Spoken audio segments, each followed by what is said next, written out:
để các cụ đội cùng theo trận đấu. Bây giờ xin mời đội mũ bảo vệ đó ạ. Đội mũ bảo vệ chúng ta sẽ cùng làm công tác an ninh.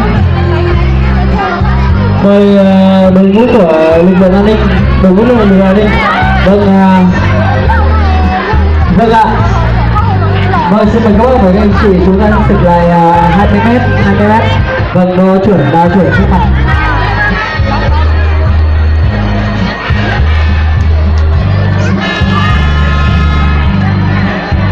Vâng, xin mời đối với thực này là để các khán giả chúng ta xịt lại để các cụ đang ở phía ngoài sân thi đấu.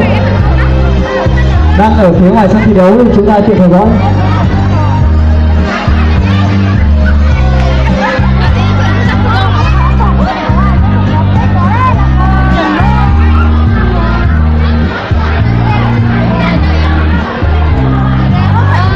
Vâng ạ. Thứ nhất là ban tổ chức của chúng tôi xin mời các khán giả chúng ta sẽ sang phía trước đường Nguyễn Hữu Tây ạ.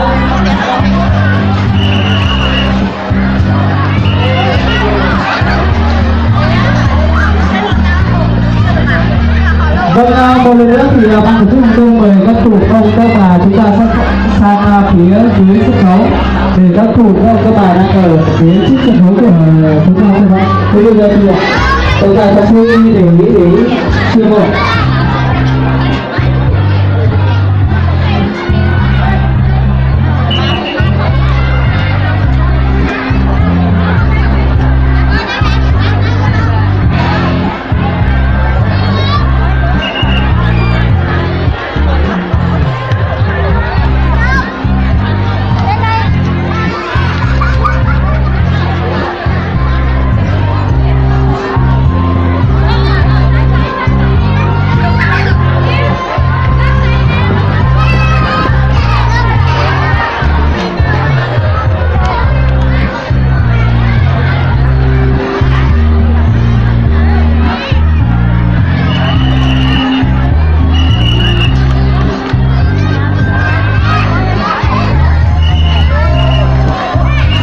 Vâng, hai đội, xin mời đội để vạch dây đỏ dưới chiếc sân khấu.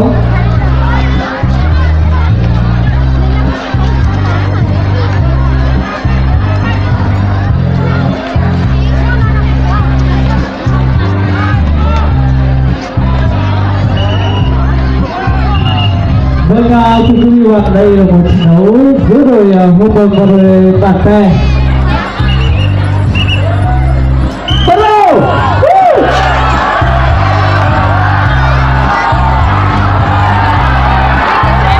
Một trận đấu rất là nhiều và chúng ta quý vị các bạn chúng ta luôn tưởng trước và như cùng xem là kéo co sân vận động huyện Xúc Cộp nhá. Vâng, kết thúc trận đấu là đội thắng với tỷ số 1-0.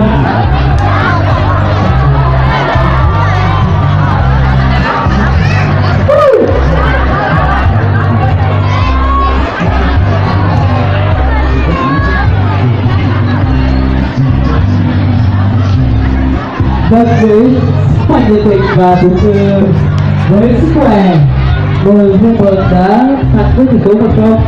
Và để tiếp theo, quý vị các bạn cùng đến với hiệp 2 để theo dõi giữa đội Hương Bờn và đội Bản Pè cùng đến với môn kéo co.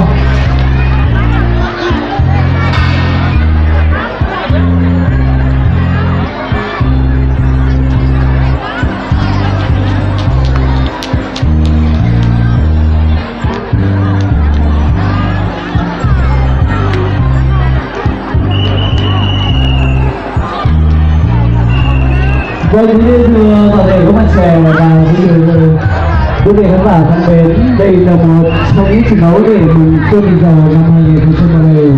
Một trận đấu